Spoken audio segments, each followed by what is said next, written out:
As-tu déjà regardé le ciel en te demandant pourquoi certains voient leur subsistance s'élargir alors que d'autres se débattent malgré leur effort? Et si ce n'était pas qu'une question d'effort, mais un secret spirituel que beaucoup ont oublié? Un verset, une parole d'Allah, capable de bouleverser ton destin financier? La fausse perception de la richesse.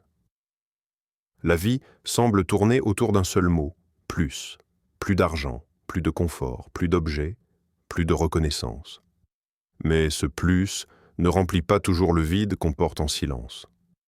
Le prophète Muhammad a dit « La vraie richesse n'est pas l'abondance de biens, mais la richesse de l'âme. » Sahih al-Bukhari. Et pourtant, combien d'entre nous passent leur vie à chercher cette richesse extérieure? On pense que la paix se trouve dans la réussite, que le bonheur est une question de chiffres. Mais les plus grandes fortunes cachent parfois les plus grands manques. Des maisons remplies d'objets, mais vides de chaleur humaine.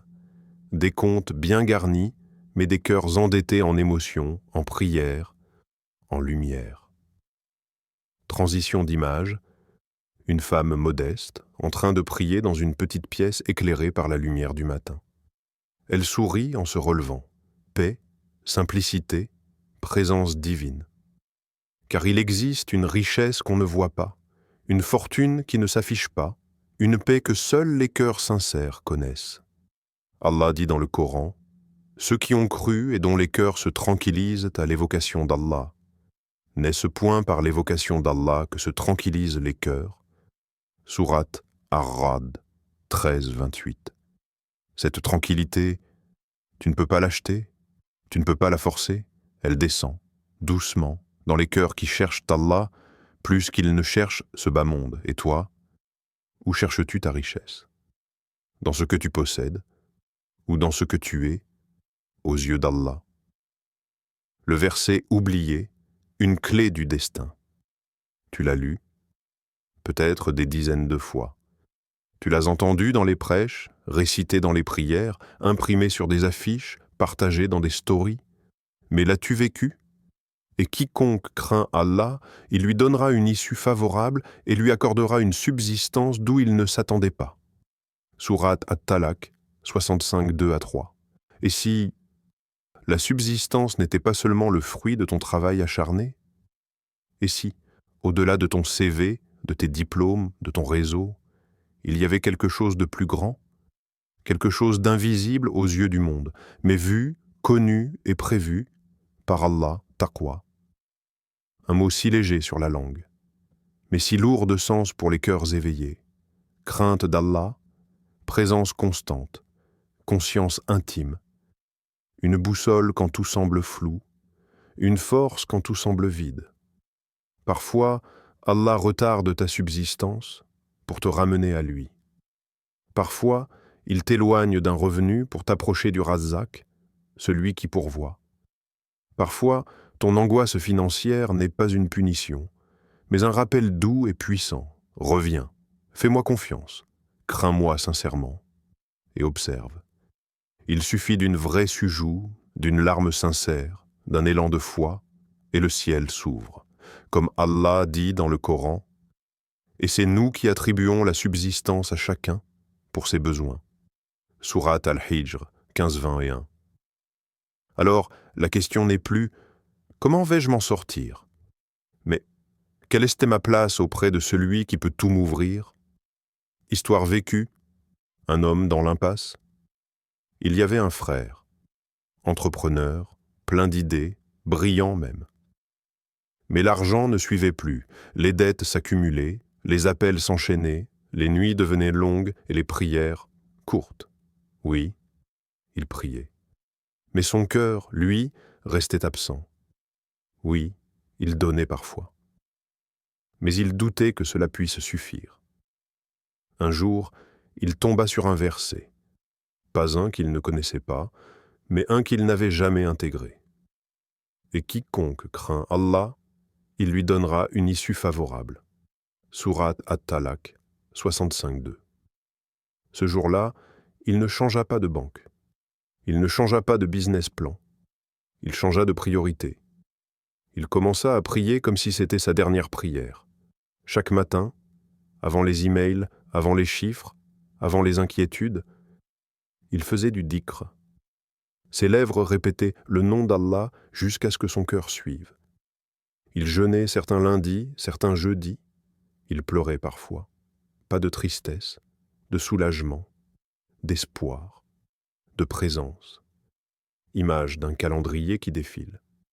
Les jours passent, le rythme change. Il y a du silence, du calme. Une lumière douce entre dans son bureau. Rien ne s'est produit en un claquement de doigts, mais les choses ont bougé. Lentement, sûrement. Un appel inattendu d'un ancien client, un contrat qu'il croyait enterré depuis 1 an, une dette mystérieusement annulée, et surtout un calme. Une paix qu'il n'avait jamais connue dans l'opulence, un contentement qu'il n'aurait jamais pu acheter. Il réalisa que la vraie issue n'était pas la sortie du tunnel. C'était la lumière qu'Allah avait placée dans le tunnel. Il avait changé, et sa vie avait suivi. Si les gens mettaient leur confiance en Allah comme il se doit, il leur accorderait leur subsistance comme il la donne aux oiseaux.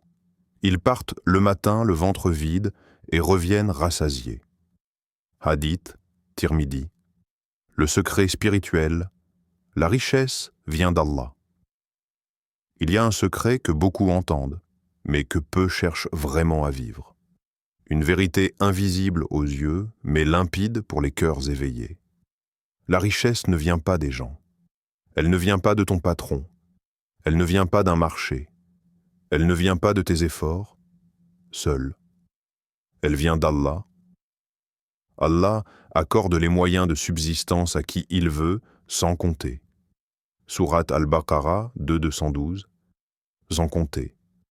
Pas selon tes prévisions, pas selon ton tableau Excel, pas selon ce que tu crois mériter, mais selon sa volonté, selon son amour pour toi, selon ton lien avec lui. L'image bascule sur un homme assis seul en nature, les yeux fermés, en train de méditer doucement. Le vent souffle dans les feuilles. Le silence devient prière. Mais attention, ce n'est pas une magie, ce n'est pas un vœu lancé à l'univers, c'est une voie, un voyage intérieur, un retour vers la source, une purification du cœur, des intentions, une élévation lente mais certaine. Chaque larme, chaque prosternation sincère, chaque aumône discrète est une graine plantée. Et Allah ne laisse jamais une graine sincère sans fruit. Tu veux débloquer ta subsistance? Alors arrête de frapper uniquement aux portes des gens. Frappe au ciel. Parle à celui qui n'oublie jamais. Abaisse ton ego et tu verras s'élever ta réalité.